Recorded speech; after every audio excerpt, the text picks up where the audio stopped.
আসসালামু আলাইকুম, welcome to Salma's kitchen. আজকে আমি রান্না করব মুগ ডাল দিয়ে লাউয়ের ঘন্ট। মুগ ডাল দিয়ে লাউয়ের ঘন্ট রান্না করতে যে উপকরণগুলো লাগবে সেগুলো হচ্ছে, এখানে আমি একটি মাঝারি সাইজের লাউয়ের অর্ধেকটা এরকম একটু মোটা করে কুচি করে নিয়েছি, আর নিয়েছি আধা কাপ পরিমাণ মুগ ডাল। আরও লাগবে আদা বাটা 1 চা চামচ পরিমাণ, লবণ স্বাদ মতো, ঘি 1 চা চামচ পরিমাণ, ধনিয়ার গুঁড়া আধা চা চামচ পরিমাণ, জিরার গুঁড়া আধা চা চামচ পরিমাণ, কাঁচামরিচের ফালি 6টি, হলুদের গুঁড়া 1 চা চামচ পরিমাণ, চিনি 1 চা চামচ পরিমাণ। চিনিটা অপশনাল, চিনিটা দিলে পরে ঘন্টর টেস্টটা বেড়ে যায়, সেজন্য চিনিটা দিব, আপনারা না চাইলে নাও দিতে পারেন। আর ফোড়নের জন্য লাগবে একটি তেজপাতা, একটি আস্ত শুকনো মরিচ এবং 1/4 চা চামচ পরিমাণ আস্ত জিরা। আরও লাগবে পরিমাণ মতো সরিষার তেল। এই হচ্ছে উপকরণ। এখন কড়াইতে মুগ ডালটা নিয়ে নিলাম, নিয়ে এবার চুলা জ্বালিয়ে এবার মুগ ডালটাকে ভেজে নিব, একেবারে হালকা বাদামি হওয়া পর্যন্ত ভেজে নিব। পুড়ে ফেলা যাবে না, ডালটা অনবরত নাড়তে থাকতে হবে, না হলে পুড়ে যাবে। মাঝারি আছে এটাকে হালকা বাদামি করে ভেজে নিতে হবে। আমার ডালটা ভাজা হয়ে গেছে, মাঝারি আছে 4 মিনিট ভেজেছি আমি। এবারে চুলাটা বন্ধ করে দিয়ে 1 কাপ পরিমাণ পানি দিয়ে 5 মিনিট এই পানির মধ্যে ডালটাকে ভিজিয়ে রাখবো। তারপরে এটাকে ঠান্ডা পানি দিয়ে ভালো করে ধুয়ে নিব। 5 মিনিট পানিতে ডুবিয়ে রাখলে পরে পানিটা গরম হয়ে যাবে এবং সেজন্য ডালটা খুব সহজেই সেদ্ধ হয়ে যাবে, কিন্তু ভেঙে যাবে না। ডালটা ভিজিয়ে এক সাইডে রেখে দিচ্ছি, 5 মিনিট পরে এটাকে ধুয়ে নিব। এই ফাঁকে আমি রান্নাটা শুরু করছি। কড়াইতে 3 টেবিল চামচ পরিমাণ সরিষার তেল চুলা জ্বালিয়ে গরম করে নিচ্ছি।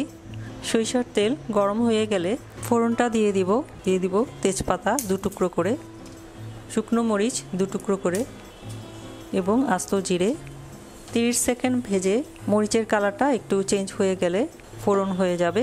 ফোড়ন এসে গেলে এবারে দিয়ে দিব 1/4 কাপ পরিমাণ পানি, কারণ এখন আমি মশলা দিব, মশলাটা যাতে পুড়ে না যায় সেজন্যই পানিটা দিলাম। এবার দিব আদা বাটা, হলুদের গুঁড়া, ধনিয়ার গুঁড়া এবং জিরার গুঁড়া। সেই সাথে দিয়ে দিব কাঁচামরিচের ফালিগুলো এবং স্বাদ মতো লবণ। এখন মশলাটা ভালো করে কষিয়ে নিব। মশলা কষানো হয়ে গেলে দিয়ে দিব ধুয়ে ছেঁকে নেওয়া মুগ ডাল। এবার মুগ ডালটা মশলার সাথে ভালো করে কষিয়ে নিব। মশলার সাথে মুগ ডালটাকে 3 মিনিট ধরে কষিয়ে নিলাম। এবারে দিয়ে দিব লাউ কুচি। লাউ কুচিটা ডাল এবং মশলার সাথে কিছুক্ষণ কষিয়ে নিব নেড়ে চেড়ে।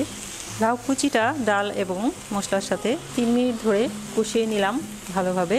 এবারে পানি দিয়ে দিব 1 কাপ পরিমাণ।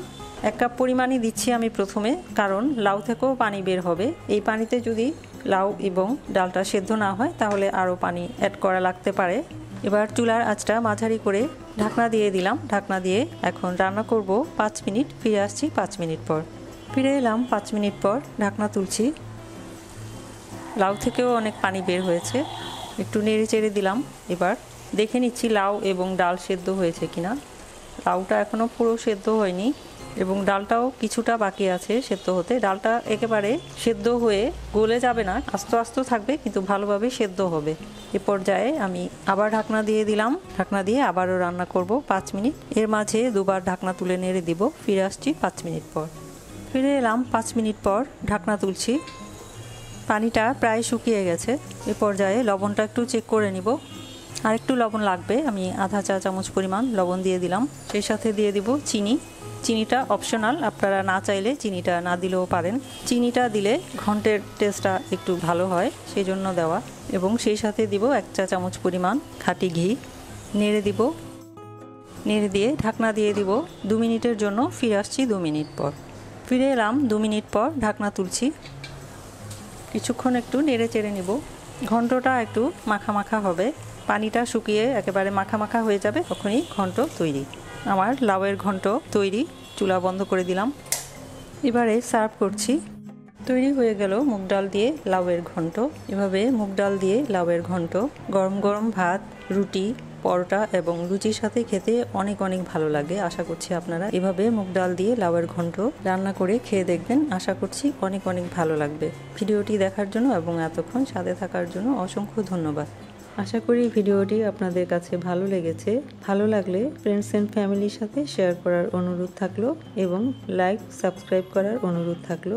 আর সাবস্ক্রাইব করে পাশে থাকা বেল আইকনে ক্লিক করে অপশন থেকে অল বাটনে ক্লিক করে দিবেন, তাহলে আমি ভিডিও দেওয়ার সাথে সাথে আপনারা তার নোটিফিকেশন পেয়ে যাবেন।